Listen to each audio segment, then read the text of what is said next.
Welcome to the FPL USA Press Play podcast. You got Bucks and Brian here. Brian, good to see you. Happy Sunday. The festive fixtures are piling up. I can barely talk because I've just been getting hammered by the lack of green arrows in my sides. But regardless, there's another deadline in 2 days. So we got a pod again. So let's bang it out for the people. Yeah, we're officially into 2026. The festive fixtures are now in the rearview mirror, but we have to look ahead to game week 21, which is coming fast and furious down the pipe. We have a Tuesday deadline, so let's get into the content. Before we do the recap, should we do a quick Chelsea rant, or should we do the recap first and then do the rant afterwards? What do you think? Oh, I think recap, and then we'll get into Chelsea versus City and your thoughts there, and then we can talk macro, because I would love to get your thoughts on what the Dusseldorf is going on with yet another manager out the door. So interesting times for CFC. Yeah, crazy days. It is a very chaotic time in the calendar as well as in the FPL and Premier League season. Let's dive into the recap. I'll start. I'm in the good. I know, Brian, once again, you stay in the bad. On the naughty list, once again, I land on 59 points all out, a green arrow. Ooh. Major kudos to Malik Thiaw, who gets a 17-pointer. He was my game week hero. I also was thrilled to get rid of Virgil van Dijk, the fraud, and bring in Gabriel for his 9-pointer. And Cunha kind of really did some good work for me as well. 9 points from him. Close it out with Harry Wilson, a 6-pointer. So get some returns, gets a green arrow. On to the next one. I'm good to go there. Yeah, how about you, Brian? I love that you pieced together this green arrow without the Thiago 17-point hat trick or the Declan Rice 17-pointer. So very nicely done to piece together that green arrow. You love to see it, Bucks, and Thiaw is about to be in my side in a couple minutes here, just ripping out a couple players. I'm taking hits every week. We land on 33 points, I think, net after a -4. I have many players who have done nothing for my team. Dorgu, 1 point. Keane, 0 points. Raya, 1 point. O'Reilly, 2 points. Foden, 2 points. Gordon, 2 points. Devi, 1 point. Cameo for Ekatike. So, that's fucking tough sledding. I did captain Saka, who started on the bench to start the new year. He comes in with assists. So I got 8 points for my captain. Overall, couldn't fucking care less and just keep it moving because we have more chips and chaos to come. So I'm pretty much in a point where I'm just going to be taking hits every single week until it's chip season and just play it out that way. Brian, I want to just highlight, there's regularly a manager of the game week that gets shown and showcased by the admin over at FPL Towers. And it seems like, based on the way your season is going, you're comfortable to just be competing for that kind of OR number 1 rank each and every game week. I think the listeners can expect some wacky, unhinged transfer behavior from you between now and the end of the season. Can you confirm or deny whether that's going to materialize? Yeah, you sent me a text earlier today, and you're like, thanks for still coming on the pod, even though you're having an absolute shitty season. I'm like, I could care less. Like, after PRing last year and using up all my luck, I would just have a rough 38 game week stretch here of just not caring about FPL as much. But I tell you what, the newborn baby really does put a little wrench in the planning of FPL and just learning on how to be a father as well. So I'll use that as my excuse to as to all my good luck being in the family virtues versus FPL. Yeah, good process and no sleep are often a combination that come in direct juxtaposition to one another. So good on you for keeping a level head about it. And, you're kind of in the situation like a professional runner or cyclist. You get your personal best.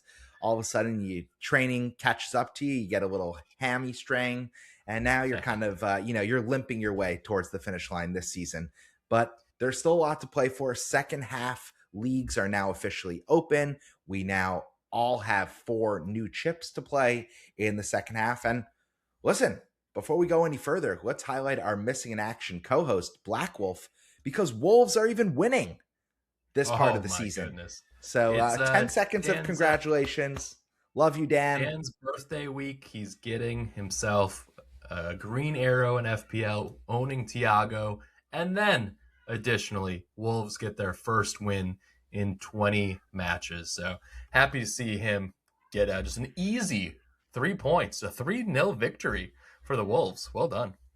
Yeah, not only a trio of goals, but and a trio of points, more importantly, in the Premier League, but a clean sheet. You love to see that. So bravo to you, Black Wolf. Hopefully you still have some clean sheets the way you've probably been celebrating the last 48 hours. We can confirm that he sent us a text that Wolves are staying up. So he's optimistic about the next 18 games. Maybe they'll go on a massive win streak for Mr. Black Wolf. But happy birthday week, sir. We can't wait to have you in the pod again soon. Other good news. Let's shout out the manager of the game week in our Press Play Palooza League, and that goes to Tassafar. 79 points. Well done. We have Herman Evju coming in with a massive. Yeah, Erman Evju. Well done. All Yeah, 3 of the game week's highest scorers. He has a trio of 17, triple 17, like That's Luke insane. Littler likes to call it. 79 points. Goodness. Well, frickin' done. Bravo. I mean, 51 points from 3 players. Rice, 17. Tiago, 17. Thiao, 17. Well done. Well done. Yeah, and he has a live rank of 36K, so he's flying. He's in a great place, and that green arrow must have been massive. Let's check it out. He's got a 72% green arrow.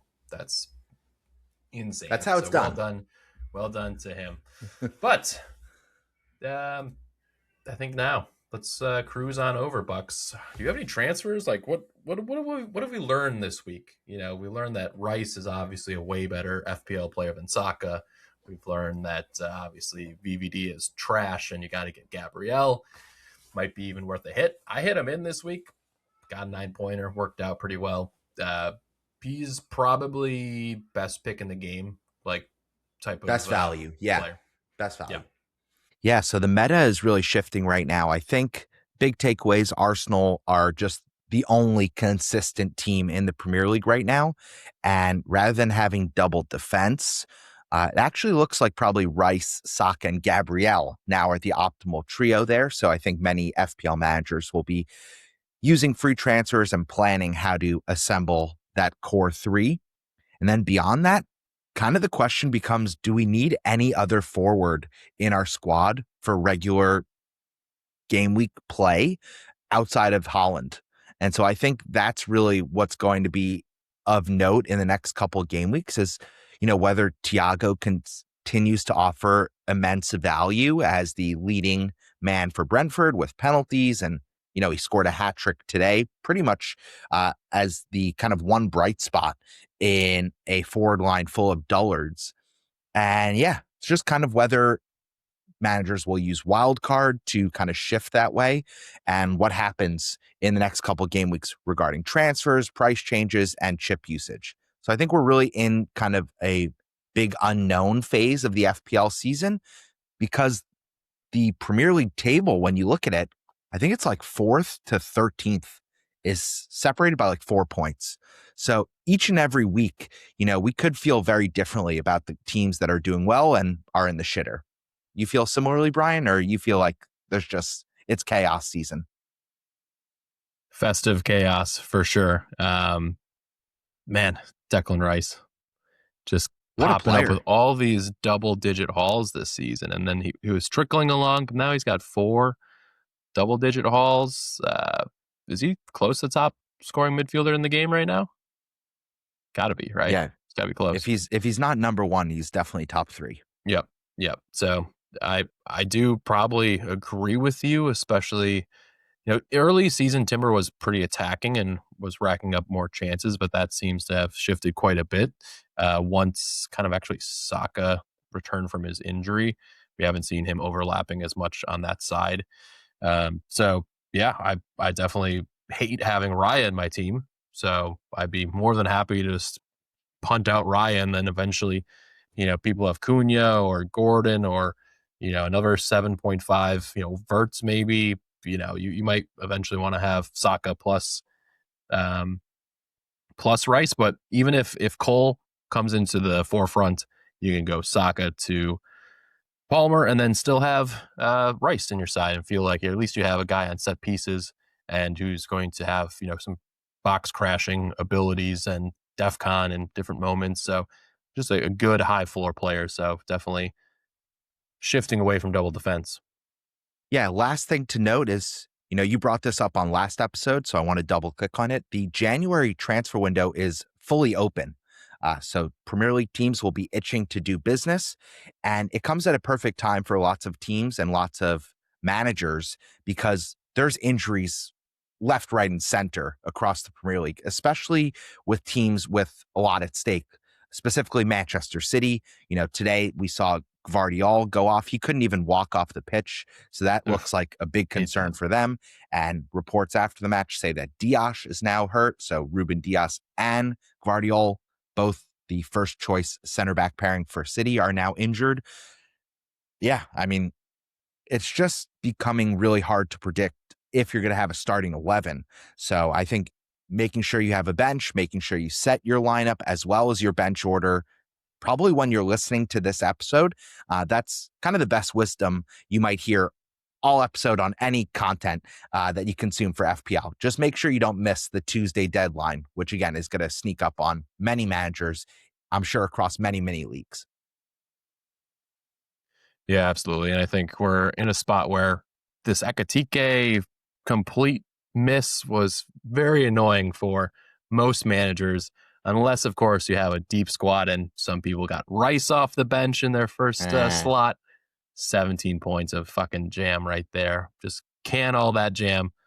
And then a few other I got people my first jam of trickled the in. season. I'll say that. I can't Oh, be I can't who be came too in? sour grapes. I had Harry Wilson come in for Ekatike.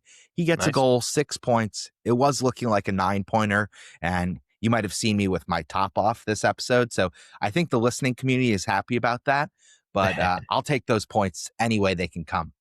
Yeah, speaking of tops off, I love the moment of in the Liverpool Fulham match, Gakpo scores a goal, rips off his shirt, says he's the fucking man, just beating his chest 95th minute, and then 30 seconds later, fucking Reed hits an absolute screamer. I mean, that goal was absolutely insane. And some of our good mini league friends, Sammy and Eamon, were at the match at the cottage and Oh, took that in person. I mean, that would have been truly like a roller coaster of emotions to get the 1 point draw there. But at least, maybe the goal of the season in the Premier League yeah, so far. That that was thing hit was, from distance. You couldn't put that in that spot if you were like putting it in with your hands, like from yeah, 1 foot away, Brian. That's yeah, so that's how clean. It was like pinpoint hit the perfect it back of was. the net perfectly. And just crazy, crazy moments. And that's why we watch a lot of these games. But I would say overall, the festive football has been like a little disappointing. Like I've seen like Arsenal seems like they've been ticking along, and the rest of the teams just like some pretty lackadaisical performances, missing people from AFCON, etc. It's been pretty poor, I would say, overall. Um, but, we get through it. And soon enough, we'll have Mickey Mouse Cup fixtures in 10 days, and then we'll get back to our regular scheduled program, I think. Right, Bucks? Yeah, let's not jump away from the bad, ugly, and poor just yet, because we do have to talk about our team, Chelsea Football Club. They fired their fifth manager under the new ownership. They still don't have a front of shirt sponsor. And this is supposed to be the champions of the world, the biggest club in London, and a team with serious trophy aspirations each and every season. I just have to say that for the first time in my Chelsea fandom, I'm seriously concerned. I'm not quite on tilt. I was really proud of the way the team performed today away at the Etihad under, you know, guy looked a little bit like what AI predicts my son is going to look like in 20 years' time, leading the line for Chelsea, the under 21s coach. That was like a handshake agreement. We're just going to put any guy who can string 5 words together and on the touchline. Doesn't matter if they have any qualifications, but he got a point against Pep Guardiola, arguably the best coach of all time in the sport. So you have to Lucky. take that as a Chelsea fan.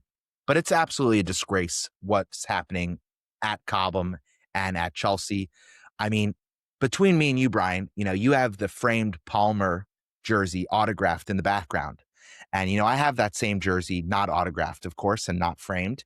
But, it doesn't have a front of shirt sponsor. And in the beginning, I really thought that was like super cool, as a one-off. It's never happened that a Premier League team has gone through a whole season without it. And now we're 3 seasons in a row without a serious long-term sponsor. The club is a mess.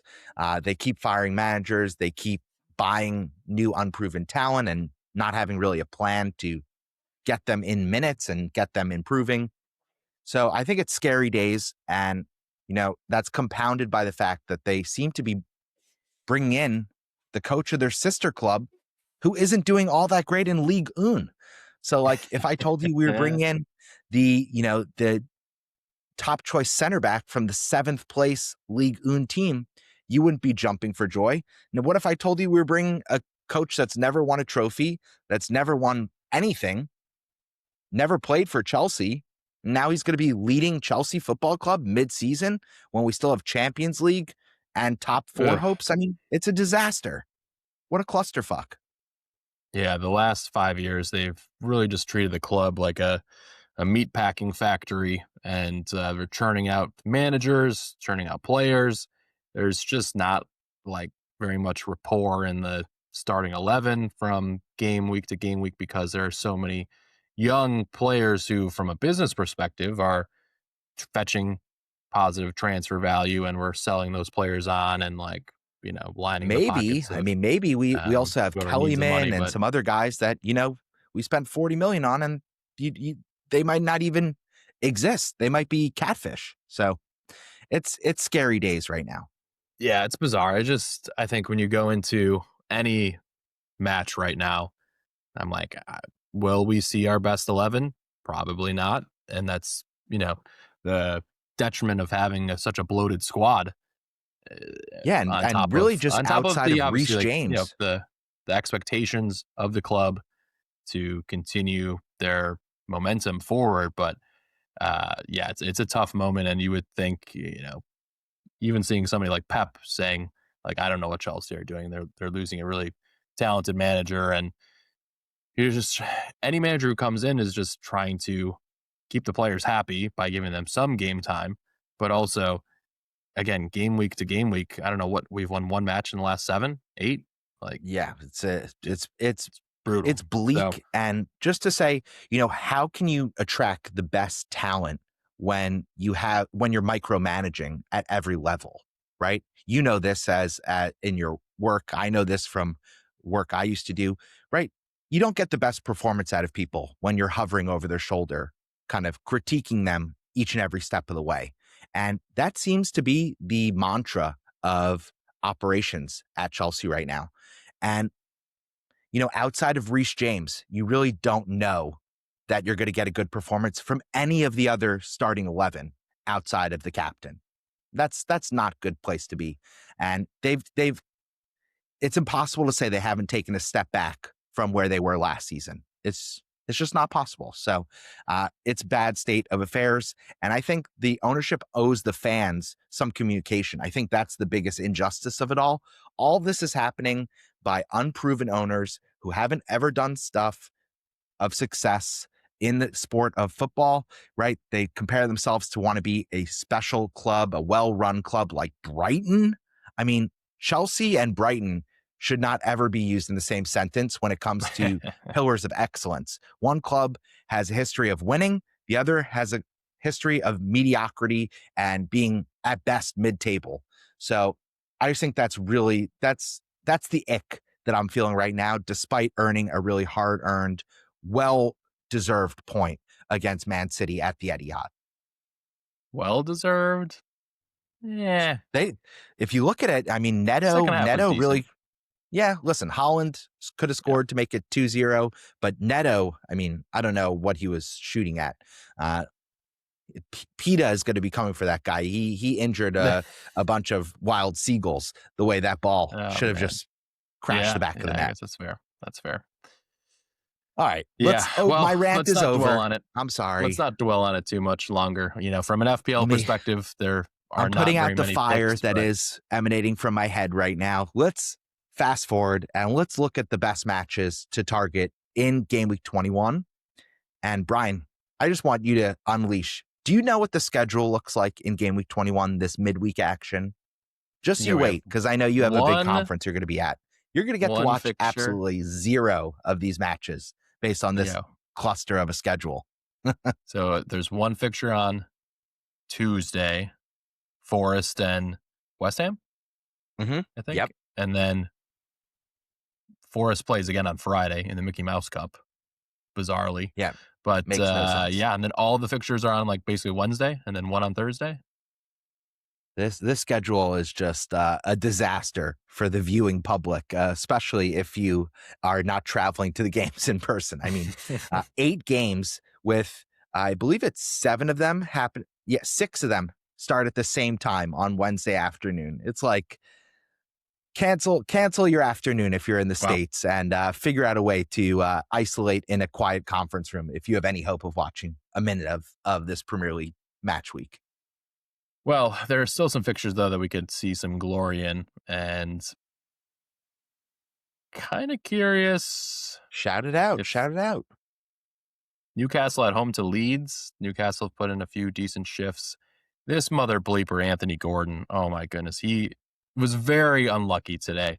He set Wissa up with a nice one-on-one, shoots it right at the keeper early, and then scores a goal, but Vissa's offside by a fraction, and so he ends up on a yellow card. And instead of 12 points, he ends up on 2. So that's brutal to see. But Newcastle hosting Leeds, these have actually played pretty tough the last couple matches, but I expect the home form of this squad to prevail, and I'm seeing like a nice 2-0 here for Newcastle. Clean sheet. Yeah, this is like so, the yes. Gold's Gym Derby. I mean, these are 2 of the most physical teams we've ever seen in the Premier League. So I think there's going to be a lot of cards, a lot of time wasting, a lot of shenanigans, and the dark arts will be on full display. But I agree with you. I think Newcastle at home are a different animal, and I think they have enough to get the points. Now, I think what's interesting is Vissa has started now 2 games in a row. Voltemade came on. I would expect if you're a Voltemade owner, this is not the week to make a transfer to move him out. I think he will start in game week 21, and then probably that might be the swan song for him as you look to move on to someone with more certain minutes. Yep. Yeah, Vissa was a big target to be signed in the offseason as well, so they're fully expected to split a lot of these minutes. So definitely not a pick I would want in my side going forward. But I shouted out the clean sheet because I already brought in a Newcastle defender for save it for the end. So gotta hope that prediction becomes the truth. And DCL did not score in this match. 2 matches in a row he hasn't scored. Hit the post though. Now he's cooling off though. He's cooling off. So hopefully he stays at bay. Man City what and happens Brighton. when glass cools off though, Brian? Shatters. So hopefully an injury isn't coming for the good man, Dominique himself. Let's go to the next match where FPL hauls could be City. found. I want to talk about City and Brighton. Yeah. The frauds at the wannabe champions. I think this is actually a very tricky spot for City because, again, they have so many challenges in defense, and Brighton are just such an unpredictable team. Which version of them show up and which one stays on the coast is impossible to predict. But I think City have enough, and I think Haaland gets back in the goals finally. So I think Man City probably score 2 or 3, and Brighton maybe get 1. Yeah, I'm seeing like a 4-2 or a 3-1 type of scoreline. I think it's going to be. I mean, Gvardiol, Diash, both supposed to be out. O'Reilly's had a little bit of a ding lately. You're bringing in Kusanev and. But I think O'Reilly's going to start though. I wouldn't transfer. Yep. I wouldn't make any transfers out for City players right now. cool as a cucumber. I think they get the points. Maybe we don't get as many FPL points as we hope. Yeah, would love to see Foden get back into a little bit of form. I think it's 4 blanks on the bounce right now for him. So Yeah, I think that's right. little tough. But I think historically this matchup, I'm just like trying to pull up their head to head on Foot Mob right now. But I think that these guys usually play some high scoring matches against each other. So I'm hoping that's going to be the case once again, and then we'll see. Uh, let's see, head to head. Let's see, 2-1, 2-2, 2-1, 4-0, 2-1, 1-1, 3-1, 3-0, 4-1, 3-2. So Yeah, you're right. there's goals. Goals. There's goals to be had. There's goals to be had. One thing I would say, just as a bigger picture, if you are on wild card, I would not have any Manchester City defense. I think that goes without saying. And I probably would only have 2 of their attackers. I think I would want Holland and either Foden or Cherky. Whichever one you gravitate towards, that's kind of tells you a little bit about your managerial play style. But I think this is a game that actually I think suits Foden. I think he will get at least one attacking return. So All I'm right. I'm putting my shingle on Phil's house right there. All Phil's right. What mansion. else? What else is? Yeah, Mansion. He's on some decent wages. Yeah. What are you thinking for any other matches that caught your eye? Manchester Yeah, United so versus there's one Burnley. match that I really like. I think Villa at Crystal Palace is coming at an Oh, amazing time for Aston Villa. They are fit. They are back to firing on all cylinders as we predicted they would after the Arsenal embarrassment. And Crystal Palace are just, they're injured. They are short squad with the AFCON departures. And yeah, with the January transfer window open, there's just a lot of uncertainty around everyone from their captain, Mark Gahey, to like Adam Wharton, who's one of their more important young midfielders, to Jean-Philippe Mateta, who's going out of contract together with the coach. So there's just a lot of uncertainty. And I think Villa are the definition of certainty. They're going to come out, they're going to be well drilled. And so I think it could be a great opportunity to transfer in Morgan Rogers or Ollie Watkins if you don't have any of them. So I like Aston Villa to win on the road at Palace. would you go out of your way to move Ekatike to Junkyard Dog, Ollie Watkins?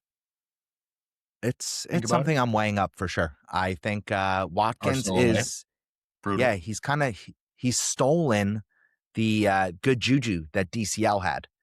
DCL was like in fuego. Now Watkins, I think, has like 4 goals in the last 5, maybe more, 5 goals in the last 4. Yeah, he hasn't been. Did he start all those matches? I guess he was benched on No, one he of them, came and off the then bench for Chelsea, if you remember, and had a brace. And then the next match, he had a brace and he started, and now he's back to starting. yeah, okay, yeah, scored also against Arsenal. Yeah. And Yeah, speaking of it players coming off could the be big. bench, right? Saka also came off the bench. He was your captain and got an assist. But the reason I bring that up is because I don't think it's a good time to sell Saka now that he has been benched. So that's really where the conundrum comes. If you are a manager who's trying desperately to get Declan Rice in, right?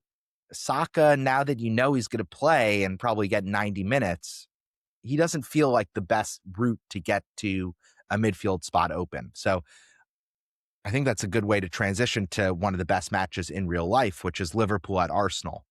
And I think, man, it's all coming up Arsenal's way this season. I mean, they play against teams when they're injured. They play against teams when they get down to 10 men. Damn it. I really hope we don't see them lift the trophy at the end of the season, but it feels like we're kind of on the fast track to that happening. Yeah, they're getting a little healthier. Even Jesus is playing decent off the bench football after Gyökeres grinds the center backs down to a pulp and does all of his dirty work, and then seeing a couple impact subs coming off. Like they're deep and they're just a mature team. I think when I think Yeah. about Arsenal versus somebody like Chelsea, they're just a very mature team, players kind of Tons in of their leaders. prime, Tons of leaders. and Yep. and yeah, people who they're able to confront one another when there are challenges, but the team is just in a great spot. And it sucks to admit that, but they just have depth all over the place that has really, like you were saying, last week when you were talking about City maybe adding Semenyo, it's like that depth is really paying dividends. So when you have all these fixtures piled up, you're like, yeah, we can rest Saka. He can come on for 25 minutes, still make an impact, and all our other players are just ready to roll and understand their role as they chase down the title. So it's Yeah, their second choice starting 11 would be in the top 8 and competing for a European spot in the Premier League, which yeah. It took is years. It took insane. years for them to build it, though. It Yeah. has taken years for them to build it, but I feel like they've done a great job. So we'll see if they can falter in City. City oftentimes are a second half team. They can really turn it up a notch, and we'll see if they can get through this injury bug. But yeah. Anyway, All right. definitely expecting this one to be, I think, 2-1 to Arsenal. It's going to be another cagey affair. I mean, the first one at Anfield was, very much kind of a shitty watch from what I could remember, but I think so this it's not is like going to it be a comes in tough for magic. watch too. And I think if no Ekatike, Arsenal, I think the bookies agree with me. They are almost top for a clean sheet prediction. So uh, I wouldn't be making any rash moves to move out their defenders just yet, even though this Liverpool on paper looks like a pretty tough match. You agree Yeah. with that, or you already made your moves? I mean, Captain Gabriel, let's go. There's Yeah, Liverpool guy are terrible scored. at set He's, pieces. we were joking on offline, and I was chatting with Conte on social. Um, Gabriel, it's crazy. He's Arsenal's most clinical goal scorer, and yet he plays center back. It's You can't make this up. I mean, the finish, beautiful with his feet. Insane. It's Yeah, so he's classy. I wish a Chelsea striker could finish like that. yeah, that's right. All right. Bucks, anybody else catching your eye for, if you were gonna just go for a rogue couple of transfers in this week? Do you have any underlying performers that you think are gonna bang? Yeah, so I have a couple players on my watch list. One player that I think is just jumping out and maybe hasn't quite come good with the Hall as of yet is Lewis Hall. He seems nailed for minutes. Newcastle, the fixtures, they have a couple home matches. And again, they will be playing Leeds at home in this one. I think Hall is one of their only fit defenders, and he takes set pieces, he takes some corners. So he's a lot of routes to points. Um, we mentioned Declan Rice, we mentioned Ollie Watkins and Morgan Rogers. I also think Enzo Fernandez is a good hopping on point if you are looking to maybe free up funds to get Bruno Fernandez back in, or if you're looking to free up moves in the future. So again, he's cheap.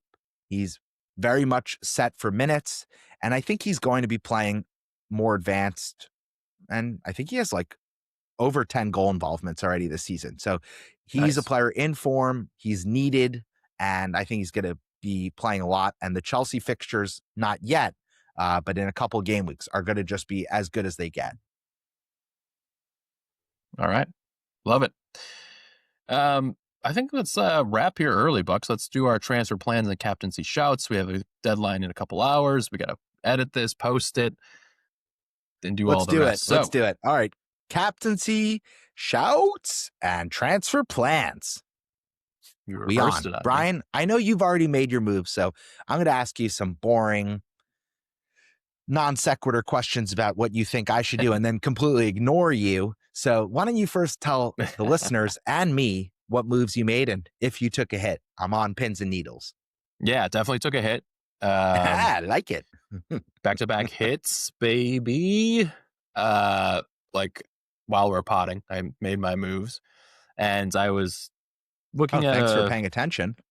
I was looking at my squad, and like you were saying, like kind of maybe Rice is a player that I might get in for Gordon or for Cunha in the near future. So I'm right now I'm on Gabriel, Raya, and Saka. I don't mind holding Saka until we see Palmer, play more minutes and just show a little bit more consistency. But with the manager change, etc., just a bit of a mess, right? So I'm like, I don't really need to like jump off of Saka anytime soon. He's trickling along. It's not great performances, but he just got his rest. So Anyway, so I moved He's Raya the to definition Kelleher. of fine, right? He's like Yeah, he's not yeah. hauling, but he's not blanking every I game wouldn't week I either. wouldn't bring him in, but if he's in your side, you just hold him. Yeah, totally. And they're probably the best form team in the league in terms of just like you expect them in every match to score a couple goals, maybe keep a clean sheet, and I like that like baseline of expectations for my assets from Arsenal going into a game week. But yeah, so I moved Raya to Kelleher. I had Ooh, earlier okay. mentioned Shit. mentioned that I might have to go with Verbruggen, but then I remembered I banned all Brighton players. I can't own a Brighton player in my side. I got to stay true to the ban, especially since we're having such a shitty season. If I don't stick to my morals, then who am I? So Kelleher it Yeah, is and because he's 4.5. I lived the Verbruggen experience last season enough for multiple lifetimes. So let that encompass your lifetime as well. Don't be tricked. Don't be fooled Yep. by the big VB. He's a fraud. Yep. And then I moved the injured Rodon to Thiao, your boy, Ooh, 17-pointer. I like that. Yeah, Yeah. they have Leeds and Wolves in the next 2 matches, so it's just like maybe he can get another double-digit haul in those. So -4 taken. Then I just And have to figure out my Thiao is bench. excellent for bonus points. That's why I really got Yeah, him he's in. DefCon. He's not the sexiest pick, but if they clean sheet, he pretty much lands on 8 or 9 points without really doing too much. So Yep, I yep. think he's a good value. Like that. Yeah, so right now I'm in a 4-4-2, probably trying to figure out if I'm going to bench Ekatike or O'Reilly. Well, I think you might have that problem figured out for you because it sounds like Ekatike might have a slight muscular issue. So Oh, I am not expecting he's going to be fit for Arsenal as, Liverpool need to get some points between now and when Isak comes back fit. And I think Ekatike is very central to that. Who's going to be your yeah. captain, Brian? I think it was tough for me because I'm holding out hope that Ekatike is going to play in game week 22 home to Burnley. So like even if he misses this match, like we don't have a ton of news yet, but I'm like I'm going to hold him through that Burnley match and then hope he's back. If he's not going to be back for that, and then I'll fuck him off. But just the uncertainty so far. So that's where I'm at. Talk to me about and then captaincy. So I won against Holland last week. Net 2 more points, baby. Saka for an Nice. 4 8-point more points. captaincy Come on. haul. 4 points. 8 versus 4. Yeah. So this week, I'm gonna have to get. I wanted to get spicy, but not really sure what I'm gonna do. Like maybe Saka versus Kirkez, or Saka versus Robbo. I don't know. I don't hate that. I'll I think probably keep it Cunha. up. If you have Cunha. Yeah, I want to captain a home player. So I think I'm looking at Saka, Holland, Foden, the homeboys. So maybe I can get some jam and go with a different differential cap once again, because capping Holland will get me nowhere. Nah. Yeah. Nah. Yeah. All right. On to me. Yep. I'm kind of stuck in a sticky wickets kind of situation because Okay. I am trying to set myself up for some planned moves over the next couple game weeks. And so when I set my team going into game week 20, the plan was to roll a transfer. Now this Ekatike news, like you said, we're kind of hoping and praying for him to be fit for Burnley, which game week 22, notably, I think happens like a whole week plus after the conclusion of game week 21. So if it is in fact a minor issue, he should be well rested and fully fit for that Burnley that's the yum fixture everyone has circled. The issue is, right, if he's actually injured and these lying managers continue to get away with not giving us the full story, then I have basically an £8 million player just 9 gunking million. up my squad. Expensive. Yeah, so I've absolutely dabbled with the idea of just swapping Ekatike to Watkins or swapping him down back to Thiago, because then Thiago has penalties and a little bit more certainty of minutes and routes to points. Right now, I'm planning to roll. And the reason is I think next week I will have more information. And when I have 2 moves, then maybe I can bring in Declan Rice as part of a move like that. And again, maybe even consider taking a hit because I will have to move Raya out of my team to get in Declan Rice. It all feels a little bit sexier and more comfortable to do when there aren't 48 hours of turnaround between the matches. So right now, I'm going to be as boring and template as they come. I have captaincy on Erling Haaland, and I am rolling. But I wouldn't be shocked if I make a kind of late tinker based on the vibes in my home. All What right. say Yeah, you? we'll stay close. I would say making a bunch of Arsenal swaps or Liverpool swaps in this match, like Feels gross. it kind of, right? I'd rather the upside of the following week where they're playing Forest and you're just like, I could see them winning 3-0 against Forest. And Well, that the that could be issue the is, match. and I just want to mention this. So Declan Rice, he just has an insane amount of route to points, right? He has DEF CON, he has free kicks, he has set pieces, corners, and he's scoring goals also. And the reason that's important is because Liverpool, this is part of the reason why I brought Gabrielle in, and I advised everyone who listens to do the same, even for a hit, is Liverpool are horrible at set pieces defending. They concede a ton of set pieces. And so if you think Gabrielle has a chance to get a goal, which I certainly do, it's probably going to be Declan Rice supplying it to him. So that's where the aura of this Arsenal team really, push you to make pen to paper, right? You need to Yep. bring in their best players if you're going to get the best output of points. So I'm definitely Yeah. tempted, but moving Raya to like Pickford and then taking a hit to bring in Rice, it just feels like that's overcomplicating things. So probably best to just push it out, roll free transfer, reset and reevaluate next game week. So that's what I'm going to do, I think. All right. All right. Does a player like Bruno G tempt you at all? Leeds at No, home, Wolves away. He's somebody who I think managers who have I like still him have my and DM Rice. blinders on, right? Like, Yeah. I think that's the biggest thing. I mean, he's not a We DM though. he is. He's not an attacking midfielder. He's a destroyer. I mean, isn't he kind of the same player as Rice, but on a worse team? Anyway, just shouting him out as well because he's in great form.